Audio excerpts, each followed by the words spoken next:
और देखिएगा कभी कभी पुरुषों का जो सीसन जो होता है किसी उत्तेजित अवस्था में अचानक जो है टाइट हो जाता है और टाइट हो जाता है एकदम हड्डी की तरह। तो उसका कारण क्या है कि जो पुरुष का जो सीसन होता है तो सीसन के अंदर में 3 गो मांसल रचना होता है इस प्रकार से, और तीनों मांसल रचना में 3 गो लेयर होता है जिसमें अचानक रक्त का प्रवाह बढ़ जाता है। तो रक्त के प्रवाह अचानक बढ़ने के कारण जब पुरुष उत्तेजित होता है तो उत्तेजित अवस्था में पुरुष के जो मांसल रचना है यानी कि जो सीसन है इसमें तीनों लेयर में ब्लड भर जाता है, जिसके कारण से पुरुष का जो सीसन होता है वो उत्तेजित अवस्था में बहुत कड़ा हो जाता है। ऐसे नॉर्मली जो है पुरुष का सीसन जो है हमेशा जो है ढीला अवस्था में रहता है, लेकिन जब यह उत्तेजित अवस्था में पुरुष आते हैं तो उसके तीनों स्तर में, तीनों मांसल रचना में रक्त का प्रवाह जो बढ़ जाता है और इसमें रक्त का प्रवाह अचानक बढ़ जाने के कारण यह बहुत कड़ा हो जाता है।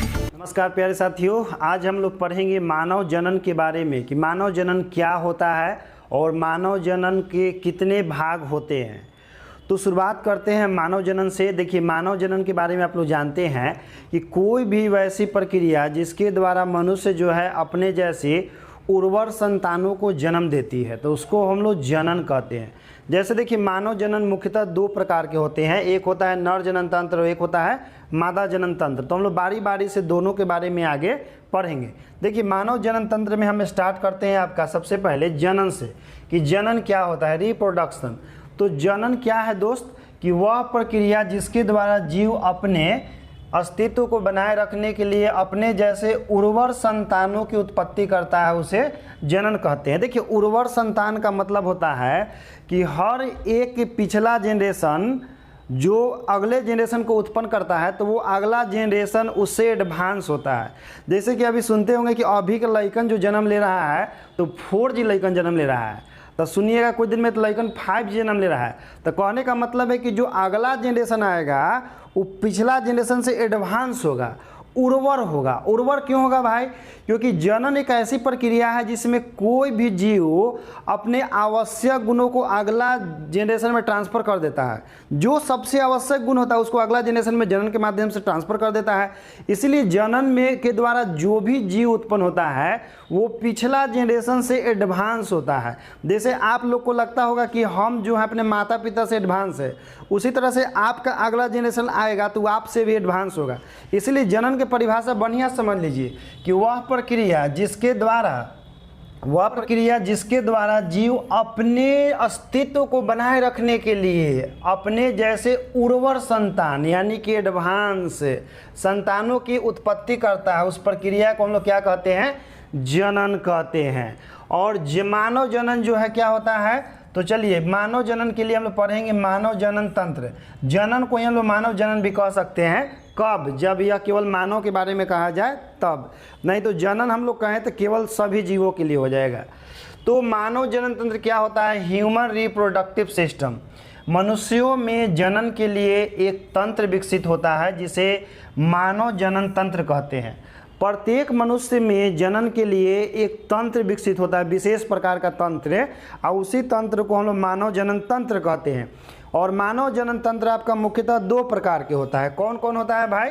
तो एक होता है नर जनन तंत्र जिसको हम लोग कहते हैं मेल रिप्रोडक्टिव सिस्टम, और दूसरा होता है मादा जनन तंत्र जिसको हम लोग कहते हैं फीमेल रिप्रोडक्टिव सिस्टम।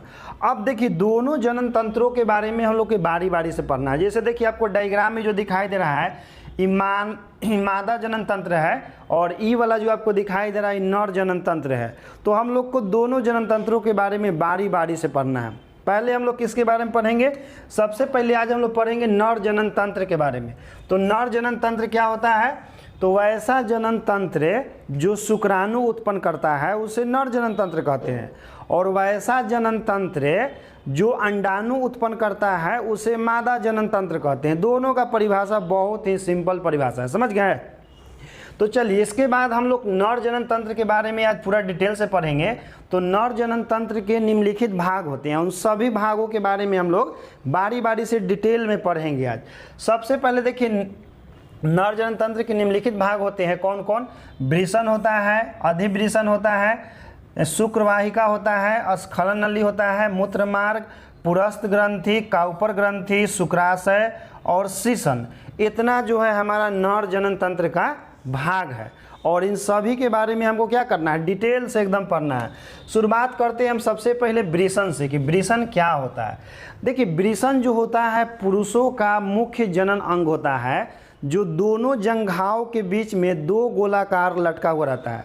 वृषण जो है मनुष्य का प्रमुख जनन अंग है, जो मनुष्य के दोनों जांघों के बीच में दो गोलाकार जो है अंडाकार लटका हुआ रहता है, जिसमें शुक्राणु बनते हैं।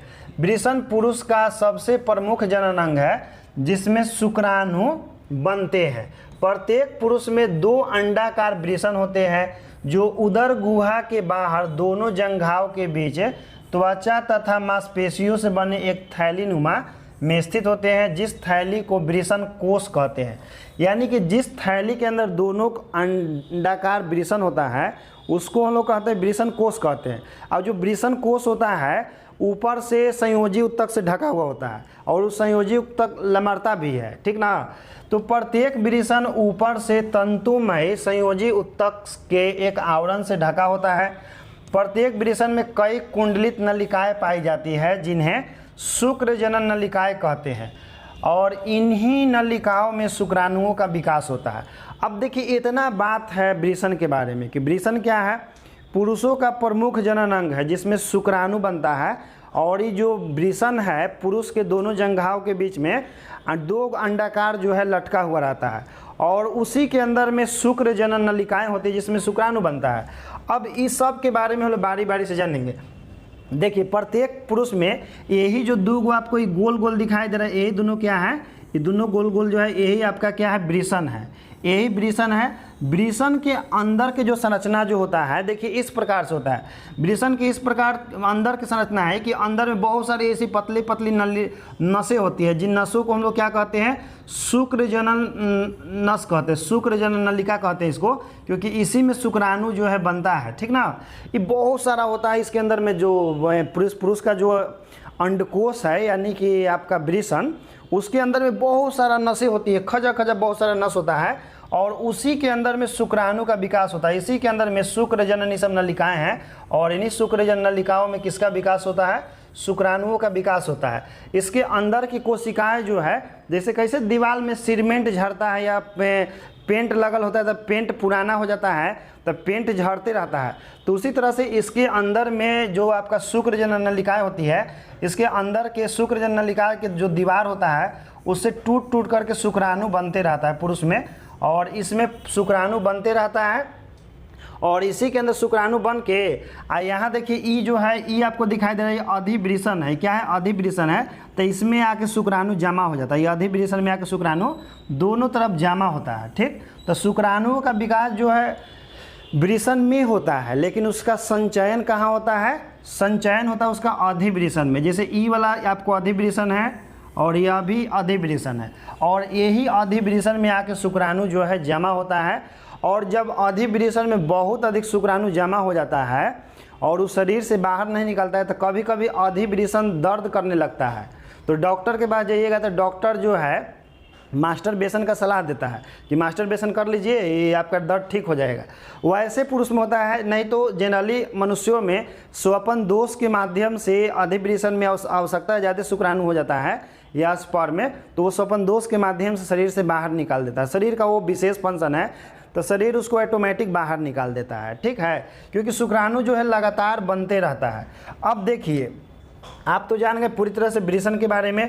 अब इसमें देखिए हम लोग पढ़ेंगे वृषण में, जैसे वृषण जो होता है पुरुषों के शरीर के बाहर होता है। तो शरीर के बाहर क्यों होता है, क्योंकि शरीर जिस तापमान पर होता है 37 डिग्री पर, तो उस तापमान पर उसके अंदर में शुक्राणुओं का निर्माण नहीं हो सकता है। 37 डिग्री पर शरीर के अंदर शुक्राणुओं का निर्माण नहीं हो सकता है। इसी कारण से वृषण कोष जो शरीर के बाहर होता है, और जो हमारा वृषण कोष होता है उसका तापमान जो है शरीर के तापमान से 2 डिग्री या 3 डिग्री सेल्सियस कम होता है। जैसे शरीर का तापमान होता है 37 डिग्री, तो वृषण का जो तापमान होता है या तो 34 डिग्री होता है या तो 35 डिग्री होता है। वही बात देखिए नोट करके लिखा हुआ है कि सामान्यतः शरीर के ताप पर वृषण में शुक्राणुओं का उत्पादन संभव नहीं होता है, क्योंकि शुक्राणुओं के उत्पादन के लिए शरीर के ताप से 2 डिग्री से 3 डिग्री तक कम ताप की आवश्यकता होती है। इसीलिए वृषण कोष शरीर के बाहर स्थित होता है। जो पुरुषों में वृषण कोष है शरीर में बाहर क्यों होता है? क्योंकि जिस तापमान पर हमारा शरीर है उस तापमान पर उसके अंदर में शुक्राणु का निर्माण नहीं हो सकता है। अब देखिए वृषण की कुछ विशेष कोशिकाएं नर जनन हार्मोन टेस्टोस्टेरोन का स्राव करता है। जैसे वृषण जो है ना, तो वृषण में कुछ ऐसी नर जनन कोशिकाएं हैं जो नर जनन हार्मोन का स्राव करता है। नर जनन हार्मोन क्या होता है दोस्त? टेस्टोस्टेरोन। इसको याद रखिएगा, ये बहुत बार आपका ऑब्जेक्टिव में पूछा है कि नर जनन हार्मोन क्या होता है, तो टेस्टोस्टेरोन। ठीक है, चलिए नेक्स्ट पॉइंट पर हम आते हैं। देखिए अगला है हमारा अधिवृषण। अधिवृषण जो आपको हम डायग्राम में दिखाए थे कि देखिए यही हमारा क्या है, अधिवृषण है। जैसे ई जो है आपका अंडकोश हो गया, यानी कि वृषण जिसको हम टेस्टिस कहते हैं, और इसके बाहर में ई वाला जो आपको संरचना यहाँ दिखाई दे रहा है उज्जरीला, यही आपका क्या होता है, अधिवृषण होता है। हम लोग इसको एपिडाइमिस कहते हैं, एपिडाइमिस। ये इसमें देखिए, इसमें ये वाला आपका है, यहाँ पर ई वाला जो संरचना बाहर दिखाई दे रहा है ये वाला, यही संरचना क्या है दोस्त, यही आपका है अधिवृषण। ई जो है इधर अंडकोश हो गया, अंडकोश में शुक्राणु का उत्पादन होता है, लेकिन संचयन कहाँ होता है, तो ये अधिवृषण में इसमें होता है, और इसी में शुक्राणु जो है स्टोर रहता है। लेकिन बताएं कि आवश्यकता से ज़्यादा शुक्राणु स्टोर हो जाता है तो वह स्वपनदोष के माध्यम से अपने आप शरीर से बाहर निकल जाता है, और किसी आदमी में यदि नहीं निकलता है तो वो अधिवृषण जो है दर्द करने लगता है। तो वही डॉक्टर के पास जाइएगा दिखाने, तो डॉक्टर कभी कभी मास्टरबेशन की सलाह देता है, जिससे शुक्राणु जो है बाहर निकलता है, दर्द ठीक हो जाता है। चलिए अधिवृषण के बारे में पढ़ते हैं कि अधिवृषण वाहिनी एक लंबी नलिका है जो अत्यधिक कुंडलित कसी हुई नलिका के रूप में वृषण के भीतर किनारे से चिपकी होती है। जैसे कि अभी आप देख रहे थे कि यहाँ जो है, यहाँ देखिए वृषण है आपका, और ये वृषण से क्या है, यहाँ से देखिए चिपका हुआ है, यहाँ से, यही आपका क्या है, अधिवृषण है। यहाँ इसमें भी क्या है, ये भी आपका अधिवृषण है, ठीक ना। फिर देखिए और हम लोग आगे पढ़ेंगे, इस रचना को अधिवृषण कहते हैं। अधिवृषण से एक शुक्रवाहिका नामक नलिका निकलती है। अधिवृषण शुक्राणुओं का संग्रह स्थान है, यानी कि शुक्राणु बनता तो है वृषण में, लेकिन उसका संग्रह कहाँ होता है, तो ये आपका अधिवृषण में होता है। इसी भाग में शुक्राणु परिपक्व होते हैं तथा सक्रिय होकर निषेचन योग्य बनते हैं। अधिवृषण अंतिम रूप से एक नलिका के रूप में रूपांतरित हो जाती है, जिसे हम लोग शुक्रवाहिका कहते हैं। शुक्रवाहिका के बारे में आगे पढ़ेंगे। देखिए अधिवृषण में शुक्राणु जो है संचय होते हैं, स्टोर होता है, और वहीं पर ही शुक्राणु जो है परिपक्व होते हैं। परिपक्व मतलब निषेचन योग्य बनते हैं। जिस दिन शुक्राणु का निर्माण होता है उससे ठीक 75 दिन बाद जो है शुक्राणु जो है निषेचन योग्य बन जाता है। जैसे मान लीजिए कि जो शुक्राणु आज वृषण के अंदर में शुक्र नलिका में बना है, वो आज से ठीक 75 दिन बाद जो है फर्टिलाइजेशन के लिए तैयार हो जाएगा, परिपक्व हो जाएगा, ठीक है। तो अधिवृषण शुक्राणुओं का संग्रह स्थान है, और उसी में शुक्राणु जो है परिपक्व होते हैं और सक्रिय होते हैं। सक्रिय होते हैं क्योंकि जब शुक्राणु जो है महिला के शरीर में गमन करता है तो उसको एक्टिव नहीं रहेगा तो गमन कर ही नहीं पाएगा। तो अधिवृषण में निषेचन योग्य शुक्राणु बनता है और वहीं पर ये स्टोर रहता है। अधिवृषण जो है अंतिम रूप से हमारा क्या होता है कि आगे चल के एक नली के रूप में परिवर्तित हो जाता है, जिस नली को हम लोग क्या कहते हैं, शुक्रवाहिका कहते हैं। तो देखिए शुक्रवाहिका ये वाला जो नली है ना, यहाँ के बाद जैसे मान लीजिए कि यहाँ तक आपका अधिवृषण है, तो अधिवृषण ई, इसके बाद ई वाला जो नली दिखाई दे रहा है यही क्या है आपका शुक्रवाहिका है। देखिए लिखा है यहाँ पर शुक्रवाहिका, यही नली क्या है दोस्त, यही नली आपका शुक्रवाहिका है। शुक्रवाहिका मतलब कि जो शुक्राणुओं का वहन करता है। वाहिका का मतलब होता है वहन करने वाली। किसका वहन करने वाली, तो शुक्राणुओं का वहन करने वाली। शुक्रवाहिका का काम होता है शुक्राणुओं को यहाँ से ले जाना। इसी शुक्रवाहिका से जाता है शुक्राणु आपका इस प्रकार से, और पुरुष के जो आपका मूत्र मार्ग होता है उसी से होकर शुक्राणु बाहर चला जाता है। इसके बारे में हम लोग बारी बारी से पढ़ेंगे, इसमें भी है, ठीक ना। चलिए आगे बढ़ते हैं। देखिए उसके बाद हमारा शुक्रवाहिका के बारे में पढ़ना। शुक्रवाहिका क्या होता है कि जहाँ से अधिवृषण समाप्त होता है वहीं से शुक्रवाहिका शुरू होता है। तो यह करीब 25 सेंटीमीटर लंबी नलिका है जिसकी दीवार मांसल और संकुचनशील होती है। यह मतलब मांस की दीवार होती है और ये सिकुड़ता और फैलता भी है, यानी कि इसमें संकुचन होता है। और दोनों शुक्रवाहिका क्यों, क्योंकि पुरुषों में 2 अंडकोश होते हैं, तो 2 उसमें अधिवृषण भी होगा, आप दोनों से शुक्रवाहिका भी लिख लेगा, ठीक है। तो शुक्रवाहिका वृषण के पीछे से एक समानांतर आगे बढ़ती है, क्योंकि दोनों से निकलता है इसे ना, तो दोनों एक दूसरे के समानांतर होता है, और यह मूत्राशय तक जाती है। मूत्राशय मतलब कि जो मूत्राशय है जहाँ पर मूत्र इकट्ठा होता है वहाँ तक ले जाती है। तो मूत्राशय के समीप ये अपनी ओर की मूत्र नली पर एक फंदा बनाकर मूत्राशय के पृष्ठ तल पर पहुँच जाती है। यहाँ से कुछ नीचे शुक्राशय की नलिका से जुड़कर एक स्खलन नली का निर्माण करती है। देखिए कैसे करता है स्खलन नली का निर्माण, ये आपको हम दिखाते हैं डायग्राम के माध्यम से। देखिए ये जो है यहाँ तक ई तो हमारा हो गया अंडकोश, और ये वाला हो गया अधिवृषण यहाँ तक ले, और इसके बाद ये हो गया शुक्रवाहिका। ये शुक्रवाहिका जो आगे हमारा इसे जाता है, और यहाँ पर हमारा देखिए यह जो है इसके बाद स्खलन नली होता है। ये वाला यहाँ के बाद क्या है दोस्त, ये आपका स्खलन नली है, ये वाला स्खलन नली लिखा इंडिकेट किया हुआ है कि यह स्खलन नली है।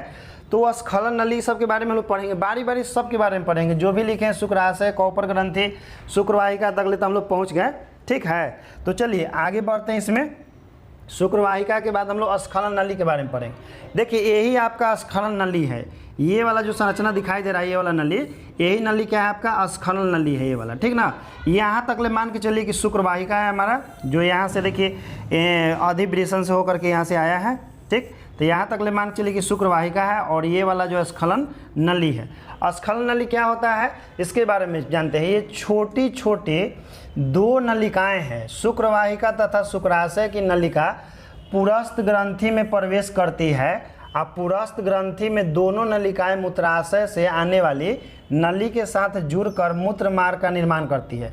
देखिए यही आपका यहाँ पर क्या है स्खलन नली है, उसमें भी देखिए ये यहाँ पर, इसमें भी देखिए स्खलन नली बनाया हुआ है यहाँ पर। ये वाला जो संरचना आपका क्या है दोस्त, ये वाला स्खलन नली है, और इधर से भी देखिए यहाँ भी स्खलन नली, दो गो स्खलन नली। क्यों? क्योंकि दो गो अंडकोश है यानी कि वृषण, तो इसे दोनों तरफ से तो आएगा। यहाँ पर ये भी स्खलन नली है, ये भी स्खलन नली है। ठीक है, ये स्खलन नली जो है मूत्र मार्ग से आगे जो जुड़ जाता है। ये जो है हमारा मूत्राशय है, जहाँ पर हम लोग के शरीर में मूत्र स्टोर होता है। जैसे देखिए हमारा किडनी दो गो है, तो दोनों तरफ से आएगा, दोनों किडनी से ही से आएगा ना मूत्र। तो देखिए यही मूत्र नली है, एक से आके दोनों से किडनी से एकरा में मूत्र जो है स्टोर होता है, और यहीं से हमारा ये मूत्राशय जो है एकरा से मूत्र नली के माध्यम से एकरा में से हम लोग के बाहर निकल जाता है मूत्र। तो इसमें जो है ई वाला दोस्त हमारा क्या हो गया स्खलन नली हो गया। ठीक, स्खलन नली समझ गए। अब इसके बाद हम आगे बढ़ते हैं। अगला पॉइंट हमारा क्या है, इसमें भी देखिए बहुत अच्छे से बनाया हुआ है। ठीक ना, ये डायग्राम बहुत अच्छा डायग्राम है, समझने वाला, तो इसमें बहुत सारा टॉपिक है। चलिए इसके बाद है मूत्र मार्ग। मूत्र मार्ग क्या होता है कि जिस मार्ग से होकर के मूत्र जो है शरीर से बाहर निकलता है उसी को हम मूत्र मार्ग कहते हैं। ई वाला तब समझ गए कि मूत्राशय है जहाँ पर मूत्र स्टोर होता है, और ये हमारा मूत्र मार्ग हुआ जहाँ से मूत्र जो है शरीर से बाहर निकलता है। इसी मूत्राशय में मूत्र जो है स्टोर रहता है, और समय समय पर हम लोग क्या करते हैं मूत्र का त्याग कर देते हैं। तो मूत्र किस नली से निकलता है, मूत्र मार्ग के माध्यम से शरीर से बाहर निकल जाता है। देखिए यह एक लंबी मांसन नली है, इसमें दो सहायक ग्रंथियाँ पुरस्थ ग्रंथि तथा कॉपर ग्रंथि की नलिकाएं भी खुलती है। इसके बाद मूत्र मार्ग के नीचे की ओर बढ़ता है और शीशन के मध्य भाग से होकर शीशन के सिरे पर मूत्रजनन छिद्र द्वारा बाहर खुल जाता है, और मूत्र मार्ग से होकर मूत्र तथा वीर्य दोनों बाहर निकलता है। ये जो मूत्र मार्ग है इससे मूत्र भी निकलता है और वीर्य भी इसी रास्ते से निकलता है। इसमें देखिए ये आगे चल के जो मूत्र मार्ग है इधर से भी देखिए जुड़ा हुआ है, इधर से भी जुड़ा हुआ स्खलन नली से, और इधर से भी जुड़ा हुआ स्खलन नली से, दोनों तरफ से आपका स्खलन नली से जुड़ा हुआ है। इस सब के बारे में हम लोग पढ़ेंगे। शुक्राशय आपका है, यह भी शुक्राशय है, दो शुक्राशय होता है। चलिए तो मूत्र मार्ग के बारे में आप जान गए, तो इसके बाद हम नेक्स्ट पॉइंट पे आते हैं। देखिए फिर इसके बाद हमारा पुरस्थ ग्रंथि। पुरस्थ ग्रंथि क्या है, देखिए यहाँ पर ये आपका इसमें पुरस्थ ग्रंथि बनाया हो, ये वाला जो है ना यही आपका इसमें पुरस्थ ग्रंथि है। जो मूत्र मार्ग होता है तो मूत्र मार्ग के रास्ते में यहीं पर क्या होता है पुरस्थ ग्रंथि होता है। दो ठो पुरस्थ ग्रंथि होता है, लेफ्ट में और राइट में दो ठो पुरस्थ ग्रंथि है। ठीक ना, तो पुरस्थ ग्रंथि का क्या काम है, यह मूत्राशय के आधार पर स्थित है एक छोटी लगभग बेलनाकार ग्रंथि है। देखिए बेलन के रूप में है कि नहीं, यहाँ पर दो गो ऐसे है, एगो ऐसे है, बिल्कुल है। और यह दाएं तथा बाएं पिंड, क्योंकि दोनों तरफ होता है, लेफ्ट में राइट में मूत्राशय के बना होता है, और दोनों पिंड एक दूसरे से बिल्कुल सटे हुए मध्य भाग से जुड़े होते हैं। मूत्र मार्ग पुरस्थ ग्रंथि के बीच से होकर गुजरता है, और मूत्र मार्ग के इसी भाग से पुरस्थ नलिकाएं खुलती है और पुरस्थ ग्रंथि पुरस्थ द्रव का स्रावन करती है। जो हमारा पुरस्थ ग्रंथि है उससे पुरस्थ द्रव निकलता है। अब देखिए एक नोट है कि पुरस्थ द्रव, शुक्राशय द्रव और से आपका शुक्राणु, यहाँ पर क्या होगा दोस्त, शुक्राणु। ठीक, पुरस्थ द्रव, शुक्राशय द्रव और शुक्राणु मिल करके वीर्य का निर्माण करते हैं। वीर्य मतलब सीमेन। ठीक है, तीन को चीज़ मिल के शुक्राणु बनाता है, सॉरी वीर्य बनाता है। वीर्य अकेले नहीं बनता है, वीर्य तो आपका बनता है तीन को के मिलने से। किसके किसके मिलने से, तो देखिए पुरस्थ द्रव, शुक्राशय द्रव और फिर आपका हो गया शुक्राणु, ये तीनों के मिलने से बनता है आपका सीमेन यानी कि वीर्य बनता है। क्योंकि शुक्राणु तो अकेले केवल बनता है आपके अंडाशय में, शुक्र जननलिकाओं में, स्टोर होता है अधिवृषण में और आता है शुक्रवाहिका नली के माध्यम से। लेकिन वीर्य कैसे बनता है दोस्त, तीन द्रवों के मिलने से बनता है, एक पुरस्थ द्रव, शुक्राशय द्रव और आपका शुक्राणु। हम इसको इसलिए रिपीट कर रहे हैं 3 बार क्योंकि पूछता है कि वीर्य की संरचना बताएं कि वीर्य कैसे बना होता है। तो यही आपको बताना पड़ेगा कि वीर्य जो है पुरस्थ द्रव, शुक्राशय द्रव और शुक्राणुओं से मिलकर के बना होता है। पुरस्थ द्रव के कारण ही वीर्य में विशेष गंध होता है। जो सीमेन होता है जब पुरुष के शरीर से निकलता है तो वो एक विशेष तीखा गंध देता है, थोड़ा अजीब टाइप के गंध होता है वीर्य में।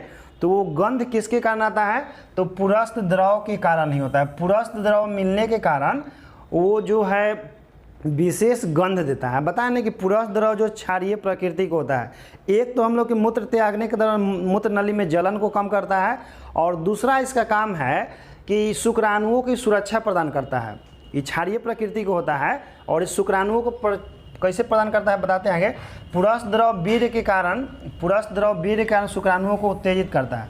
जो पुरस्थ द्रव है ना, यही आपको शुक्राणु को उत्तेजित करता है। शुक्राणु को यही एकदम मतलब स्पीड पकड़ने का करता है, उत्तेजित करता है और इसी के कारण शुक्राणु जो है उत्तेजित होता है। क्षारीय प्रकृति को होता है। वीर्य एक क्षारीय पदार्थ है जिसका पीएच मान लगभग 7.2 से 8 के बीच में होता है। याद रखिएगा, वीर्य जो है एक क्षारीय पदार्थ है जिसका पीएच मान 7.2 से 8 के बीच में होता है। अब देखिए जैसे ई जो है महिला के जब योनि में शुक्राणु प्रवेश करता है तो जो महिला के जो शरीर होता है शुक्राणुओं को बैक्टीरिया और वायरस समझ के उस पर हमला बोल देती है और उसको खाना शुरू कर देती है। तो एक बार जैसे पुरुष के शरीर से शुक्राणु निकलता है, महिला के शरीर में जाता है तो लगभग 30 करोड़ शुक्राणु जाता है एक बार में और उसमें से मात्र एक शुक्राणु जो है जा कर के अंडाणु से निषेचन कर पाता है। ताकि 30 करोड़ शुक्राणु रह कहाँ जाता है, तो जैसे ही पुरुष के शरीर से शुक्राणु निकल के महिला के शरीर में जाता है तो उस सभी शुक्राणुओं को महिला के शरीर जो है वायरस और बैक्टीरिया समझ करके उस पर हमला बोल देता है। महिला के जो इम्यून सिस्टम होता है उस पर हमला बोल देता है और सभी शुक्राणुओं को खाना शुरू कर देता है और महिला के शरीर जो है अम्लीयता उत्पन्न करता है। तो अम्ल के प्रभाव से भी शुक्राणु बहुत सारा मर जाता है। लेकिन देखिए प्रकृति का बनाया हुआ गजब किस्म का थी है कि शुक्राणु का प्रकृति जो है क्षारीय होता है। तो वीर्य का प्रकृति क्षारीय होने के कारण वो अम्लीयता को प्रभावहीन कर देता है और शुक्राणु आराम से महिला के शरीर के अंदर प्रवेश कर जाता है।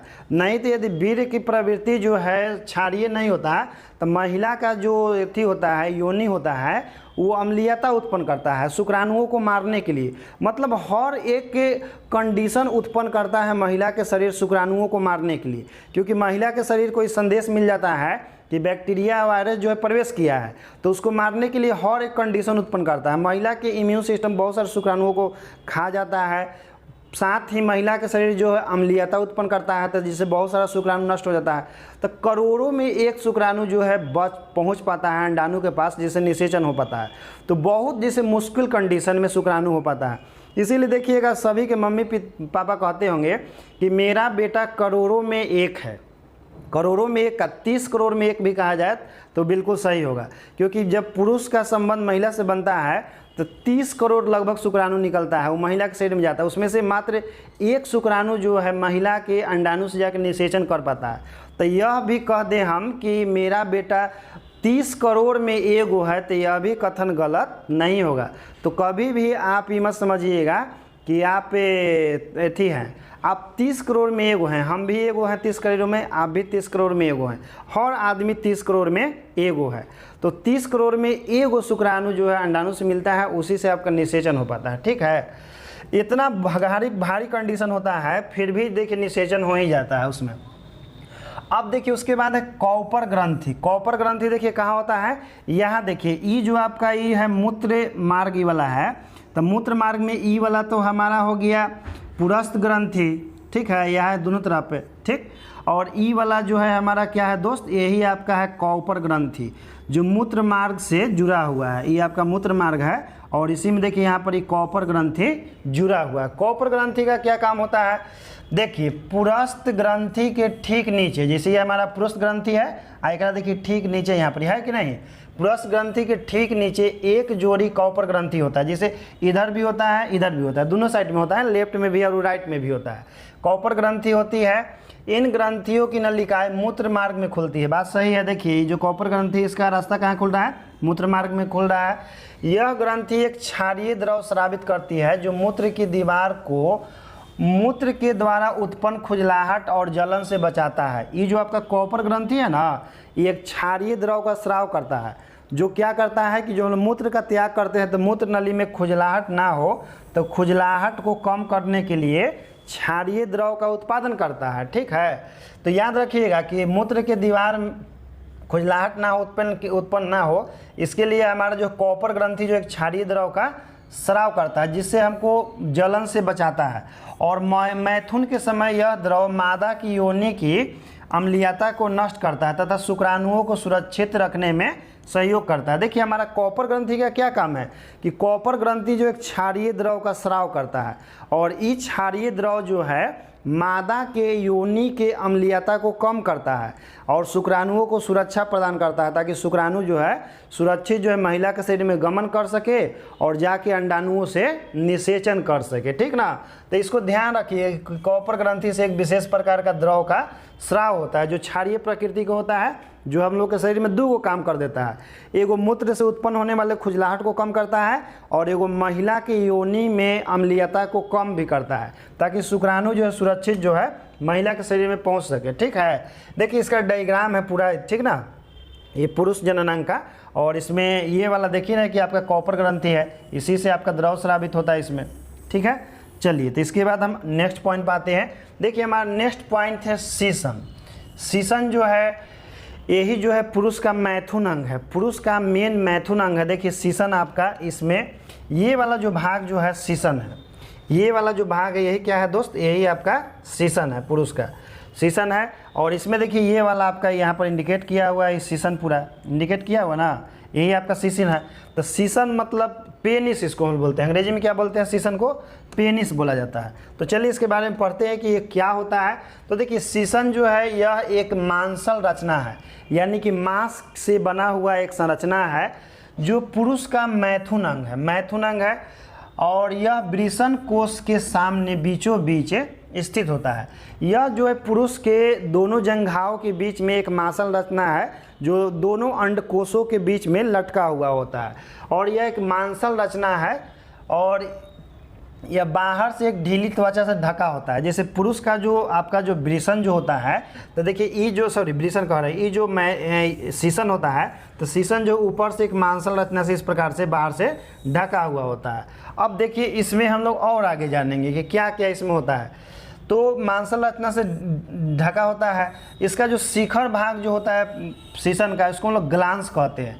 जो पेनिस का शिखर भाग होता है आगे वाला, उसको हम लोग क्या कहते हैं, ग्लांस कहते हैं। ग्लांस के ऊपर जो है त्वचा की एक ढीली आवरण प्रीपियूस कहलाता है, और सीसन के ठीक बीचों बीच मूत्र मार्ग आगे की ओर जाता है तथा अंत में सीसन के शिखर पर एक मूत्रजनन छिद्र के द्वारा बाहर की ओर खुल जाता है। सीसन का कार्य निषेचन के लिए शुक्राणुओं को स्त्री की योनि में पहुंचाना है। जब पुरुष और स्त्री का संयोग होता है तो सीसन के माध्यम से ही शुक्राणु निकल करके स्त्री के शरीर में प्रवेश करता है। अब देखिए सीसन के बारे में हम लोग यहाँ से पढ़ेंगे। यह देखिए ये वाला जो संरचना है, तो यही आपका क्या है दोस्त, यही वाला आपका सीसन है, ये वाला संरचना सीसन है। और सीसन के ऊपर एक ढीली जो है मांस की परत होती है, जिस परत को हम लोग क्या कहते हैं, प्रीपियूस कहते हैं। उस परत को हम लोग प्रीपियूस कहते हैं। और देखिएगा जैसे मुस्लिम धर्म में जो बच्चा लोग होता है तो उसको बचपन में ही जो ऊपर वाला सीसन के ऊपर जो ये जो मांस का एक आवरण होता है, इसको काट दिया जाता है, जिसको हम लोग खतना कहते हैं, खतना करना, ठीक ना। ये हिंदू धर्म में नहीं है, मुस्लिम धर्म में है। और देखिएगा ये जो ऊपर में जो प्री पीयूष होता है, जो शीशन को ऊपर से ढके हुए रहता है, ये उसको सुरक्षा प्रदान करता है, सुरक्षा प्रदान करता है। लेकिन मुस्लिम धर्म में इसको क्या कर दिया जाता है, जो प्री पीयूष होता है, शीशन के ऊपर का जो कवर होता है, उसको काट दिया जाता है, जिसको हम लोग खतना कहते हैं, ठीक है। तो ये जो है, और देखिएगा जैसे जब बच्चा जन्म लेता है तो उसका ऊपर वाला जो प्री पीयूष होता है एकदम पूरा यहाँ तक ले चढ़ा होता है, पूरा यहाँ तक ले चढ़ा होता है, और इसमें केवल एगो जनन छिद्र नहीं दिखाई देता है। वो तो जो माँ होती है, वो बच्चे को तेल लगाते समय वो प्री पीयूष को धीरे धीरे क्या करती है, हटाते जाती है, धीरे धीरे प्री पीयूष को हटाते जाती है, तब जाके ये पूरा हट पाता है। नहीं तो शुरू से जो बच्चा जन्म लेता है उसका प्री पीयूष जो है पूरा दम इस प्रकार से शीशन के ऊपर ढका होता है, और यहाँ से बीच में से केवल एक छिद्र दिखाई देता है। लेकिन माँ लोग जो है बार बार तेल लगाने के दौरान उसमें सरसों के तेल लगा करके उस कवर को, प्री पीयूष को ढीला करके हटा देती है, ठीक है। तो यही आपका हो गया शीशन। और शीशन जो है ना, शीशन जो है पुरुष का, इसके माध्यम से शुक्राणु जो है महिला के शरीर में तो प्रवेश करता ही है। और देखिएगा कभी कभी पुरुषों का जो शीशन जो होता है, किसी उत्तेजित अवस्था में अचानक जो है टाइट हो जाता है, और टाइट हो जाता है एकदम हड्डी की तरह। तो उसका कारण क्या है कि जो पुरुष का जो शीशन होता है, तो शीशन के अंदर में 3 गो मांसल रचना होता है इस प्रकार से, और तीनों मांसल रचना में 3 गो लेयर होता है, जिसमें अचानक रक्त का प्रवाह बढ़ जाता है। तो रक्त के प्रवाह अचानक बढ़ने के कारण जब पुरुष उत्तेजित होता है, तो उत्तेजित अवस्था में पुरुष के जो मांसल रचना है, यानी कि जो शीशन है, इसमें तीनों लेयर में ब्लड भर जाता है, ब्लड भर जाता है, जिसके कारण से पुरुष का जो शीशन होता है वो उत्तेजित अवस्था में बहुत कड़ा हो जाता है। ऐसे नॉर्मली जो है पुरुष का शीशन जो है हमेशा जो है ढीला अवस्था में रहता है, लेकिन जब यह उत्तेजित अवस्था में पुरुष आते हैं तो उसके तीनों स्तर में, तीनों मांसल रचना में रक्त का प्रवाह जो बढ़ जाता है, और इसमें रक्त का प्रवाह अचानक बढ़ जाने के कारण यह बहुत कड़ा हो जाता है, ठीक है। तो चलिए अगला वीडियो में अब हम लोग पढ़ेंगे मादा जननांग के बारे में। तो इस वीडियो में इतना ही, हम आपसे मिलते हैं अगला वीडियो में। जय हिंद प्यारे साथियों।